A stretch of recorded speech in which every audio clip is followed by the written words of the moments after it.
बहुत सारे लोग मेरे पास आते रहते हैं, स्पेशली आपके सीनियर सिटीजन्स हो गए, आर्ट ऑफ लिविंग हो गए, चेतना फाउंडेशन होगी, और बहुत सारी स्पेशल एबल्ड संघ जो है हमारा, तो सभी लोग हमसे परिचित हैं, हम उनसे परिचित हैं और बहुत ही अच्छा कार्य कर रहे हैं। स्पेशली मैंने देखा, मैं हमेशा बोलता रहता हूँ कि बिलासपुर में जो सीनियर सिटीजन्स हैं हमारे, तो वो कोई ना कोई समाज सेवा के साथ जुड़े हुए हैं। मैंने बहुत जगहों पर काम किया है, हिमाचल में भी और बाहर भी, बट ऐसी मैंने सोसाइटी नहीं देखी जहाँ पर जो भी कोई रिटायर होता है या ये जो है सीनियर सिटीजन की कैटेगरी में आता है, वो किसी न किसी सोशल ऑर्गेनाइजेशन के साथ जुड़ के कोई ना कोई अच्छा काम करता है। तो आज जो है वर्ल्ड रेड क्रॉस डे पर जो है मैं आप सबका स्वागत करता हूँ, आपका धन्यवाद भी करता हूँ जो आप कार्य करते हैं। बहुत सारे कार्य हमारे रेड क्रॉस सोसाइटी भी करती है, जिसका उल्लेख अभी आपकी एडीसी मैडम करेगी यहाँ पर, क्योंकि मेरे पास वो इतना टाइम नहीं, हमारी वीसी है। बस आपका धन्यवाद करना चाहता हूँ कि आप लोग यहाँ आए और ये जो कार्य आप कर रहे हैं तो इसको करते रहें, और इसको जो भी हमारी एडमिनिस्ट्रेशन से आपको सहायता चाहिए होगी वो हम हमेशा ही तत्पर रहते हैं कि आपको जब भी कोई काम हो हमसे तो प्लीज़ हमें बताएं। Thank you so much and thank you so much for coming also. दिव्यांगजनों को सुविधा पहुंचाने के लिए, सहयोग करने के लिए अलग अलग तरह के कैंप लगाए गए, जिसमें 275 लोगों को उनकी आवश्यकता के अनुरूप जो है सहायक उपकरण प्रदान किए गए, जैसे कि आपकी हमारी व्हीलचेयर हो गई, कृत्रिम अंग के जो हमारे डिसेबल्ड लोग हैं उनके लिए दिव्यांगजनों के कृत्रिम अंग दिए गए, लोगों को श्रवण यंत्र दिए गए, और जो ईयर की मशीन है वो उपलब्ध कराई गई। इसके साथ ही जिले के 11 स्थानों पर वरिष्ठ नागरिकों के लिए डिजिटल जागरूकता ट्रेनिंग कैंप लगाए गए और डिफरेंट हेल्थ कैंप लगाए गए, और उसमें 350 हमारे सीनियर सिटीजन लोग लाभान्वित हुए। रेड क्रॉस के द्वारा सेंट जॉन एम्बुलेंस के सहयोग से फर्स्ट एड ट्रेनिंग कैंप भी लगाए गए। ड्राइवर, कंडक्टर, सिक्योरिटी गार्ड और नर्सिंग में इच्छुक लोगों के लिए महत्वपूर्ण रहा। और इसमें अभी हमारे पास 394 वॉलंटियर्स हैं रेड क्रॉस सोसाइटी में, जिसमें से 340 red cross life time member हैं, 7 रेड क्रॉस पेट्रन्स हैं और 2 जो हमारे रेड क्रॉस वाइस पेट्रन्स हैं। तो आज इस सभा के मंच पे मैं सबसे पहले आप सबको धन्यवाद करना चाहती हूँ कि आप जैसे जो हमारे इंटेलिजेंट लोग हैं, जो ह्यूमनिस्ट थॉट के लोग हैं, आपके वजह से ही सोसाइटी में लगातार एक डायनेमिक मूवमेंट चलता रहता है और लोगों को ट्रस्ट रहता है कि समाज जो है अभी भी हमारा लोगों को लेके सोचता है। जिस तरह से हम देख रहे हैं कि दिन ब दिन लोग अपने में, सेल्फ में डूबते जा रहे हैं, पड़ोसी का आता पता नहीं है। ऐसी जो हमारी सभाएं होती हैं, जब हम ऐसे लोगों को सम्मानित करते हैं, चर्चा करते हैं कि क्या क्या काम जो है जो समाज के लोग, सरकार और सरकारी तंत्र से अलग जाके भी कुछ कर रहे हैं, तो उससे हमारा अपने समाज पे एक ट्रस्ट बिल्डअप होता है, और जो नई जनरेशन है वो भी मोटिवेटेड होती है कि भाई किस तरह से अगर वो सक्षम है, संबल है, तो वो किस तरह से दूसरों के लिए एक हेल्पिंग हैंड जो है आगे बढ़ा सकते हैं। और इसमें जो हमारे सीनियर सिटीजन हैं वो एक मैं कहूँगी कि वो परिवार के बुजुर्ग की तरह हैं, जो समाज को एक रास्ता दिखाते हैं।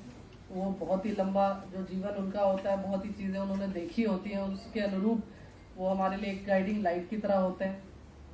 और अभी जो मुझे बताया कि 100 से ज़्यादा बार ब्लड डोनेट किया, वो बहुत बड़ी चीज़ है। स्पेशली मैं एक मेडिकल बैकग्राउंड से आती हूँ और मैंने ब्लड से संबंधित क्राइसिस को देखा है।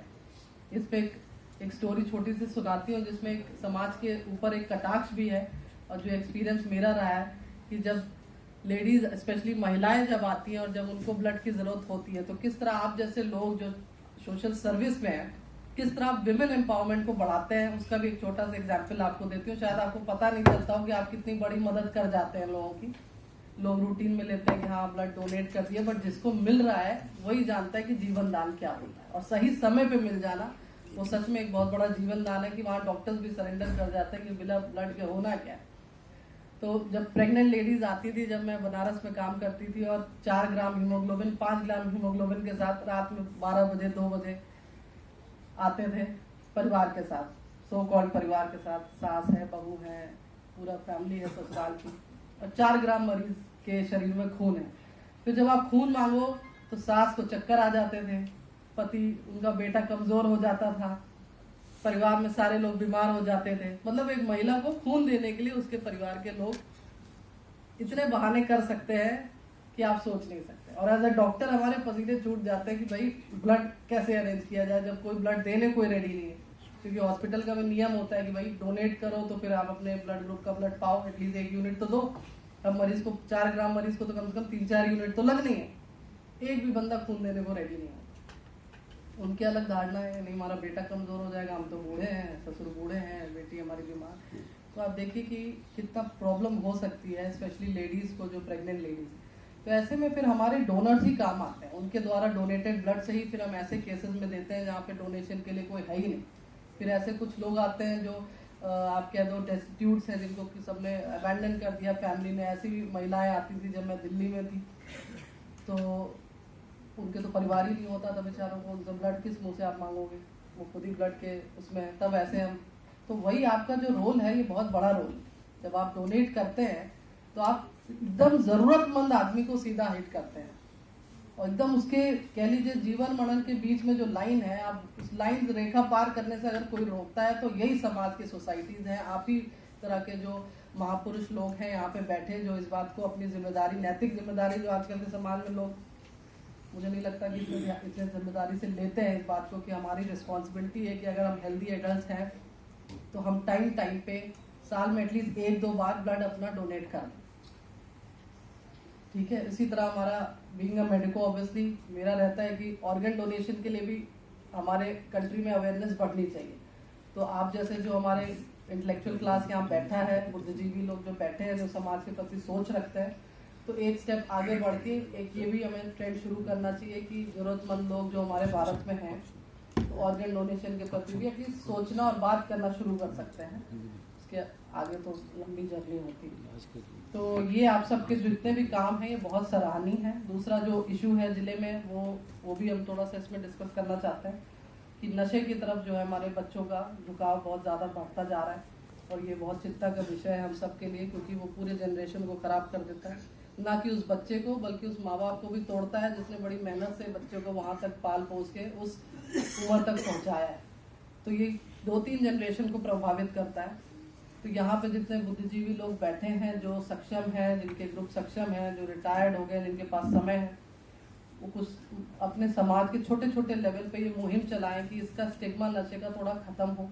जो बच्चा प्रभावित है उसके माँ बाप उस स्टिग्मा से बाहर निकले कि ये किसी को पता चल जाएगा तो क्या होगा। तो जो वो हंसने का, दूसरे की मुसीबत पे जो हंसने का हमारा जो कल्चर है, वो खत्म तभी होता है जब समाज के आप जैसे वर्ग आगे आता है और एक मुहिम के रूप में उसको चलाता है। तो ये जो एक सोशल स्टिग्मा नशे से जुड़ा है कि उसका बच्चा प्रभावित हो तो सब हंस रहे हैं, या उसको बेचारे को क्रिमिनल घोषित कर दिया, तो हमें समझना होगा कि नशे से अफेक्टेड जो बच्चा है वो एक रोगी है, वो एक रोग से ग्रसित हो चुका है। तो रोगी पे हम हंसते नहीं।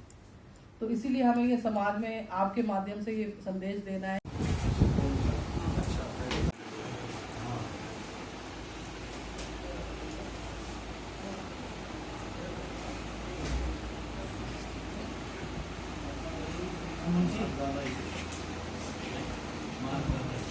और यहाँ पे शुरू कर दिया।